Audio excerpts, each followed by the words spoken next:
Hello all. Hello all. Welcome to my channel. In this video, I will share the Pythagoras theorem and the proof in three ways. These are just the pictures which proof I will share with you in the video. So let us start with the statement first. So we consider a right angle triangle whose hypotenuse is C and the other two sides are given by A and B. So the statement is in a right angle triangle, square of the hypotenuse is equal to the sum of the squares of the remaining two sides. So here hypotenuse is C. So square of hypotenuse is C square and sum of the squares of the remaining two sides are A square plus B square. So the Pythagoras theorem is C square equals to A square plus B square. So let us first prove it algebraically. We consider a square with each side as a plus b. Let us consider this much as a. We take a point here and then the remaining part is b. Similarly, we take a point here. This much is a and the remaining part is b. So each side of the square is a plus b units. Now we get 4 points 1, 2, 3 and 4. So first we will join these points and the figure which we get after joining these points is a square.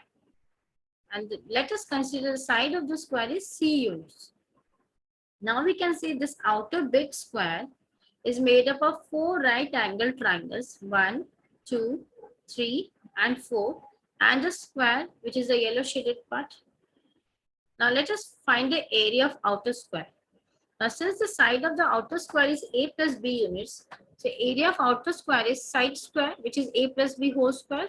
Let us mark this as A. Now, area of outer square can also be found by adding area of inner square, which is the yellow shaded area, plus area of 4 right angle triangles. Now, area of inner square will be C square because each side is C. So, side square is C square. Now, let us find the area of 4 right angle triangles. First, let us find the area of one right angle triangle. So, area of one right angle triangle will be given by half into base into height. So half into AB. Now since we want to find the area of 4 right angle triangles, we'll multiply with 4.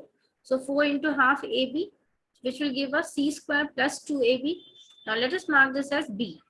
Now since they both represent area of outer square, we will equate A equals to B. So A plus B whole square equals to C square plus 2AB. Now let us solve this. So A plus B whole square gives us A square plus B square plus 2AB. So C square plus 2AB is as it is. Now 2AB gets cancelled out on both sides. So we get A square plus B square equals to C square. So this proves the Pythagoras theorem. Now let us prove in another way visually. We consider a right angle triangle with C as the hypotenuse. Now let us consider two squares of side A plus B. Here also the side is A plus B in first square. Even in the second square, the side is A plus B.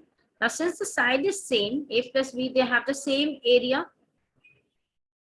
Now, the second step is we place this triangle, the 4 identical triangles, the same triangle. So, 1, 2, 3, 4. Similarly, 1, 2, 3, 4.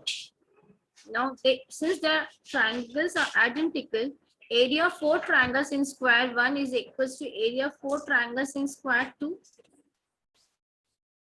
Now square area, if we subtract the area of 4 identical triangles, we get the area of green square.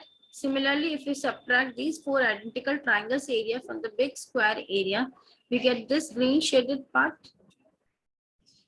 Now since this yellow area and square area, the big square area, it is equal in both cases. This green shaded area will be equal to these two green shaded areas.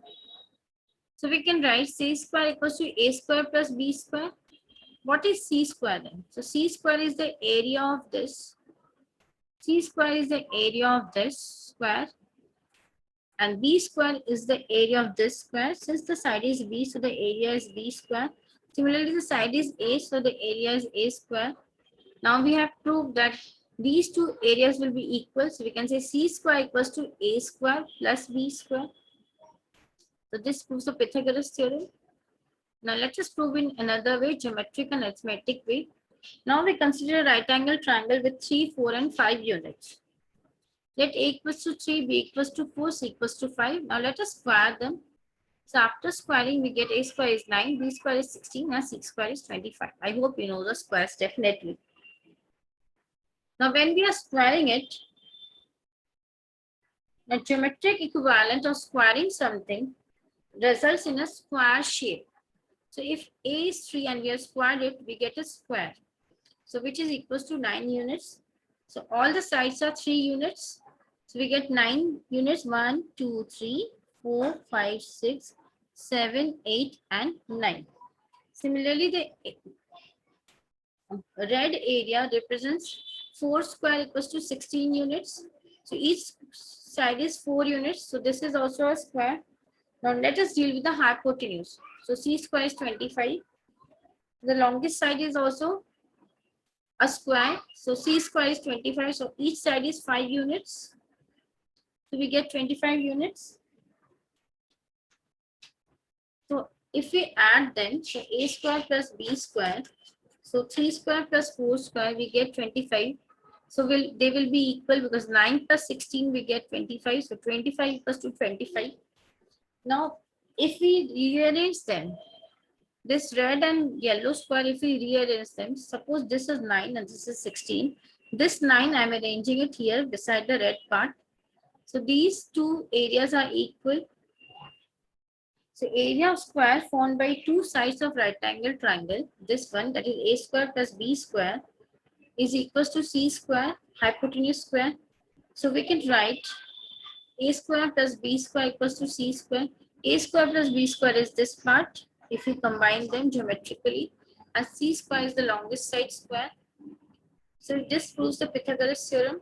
So this is the arithmetic way. A square plus b square equals to c square, that is 9 plus 16 gives us 25. So 25 equals to 25. And this is the geometric way. If we rearrange them, we get the same thing. A square plus b square equals to c square. I hope this video is clear. Thank you for watching my video. If you like my video, kindly subscribe and press the bell icon. Bye-bye. Have a great time.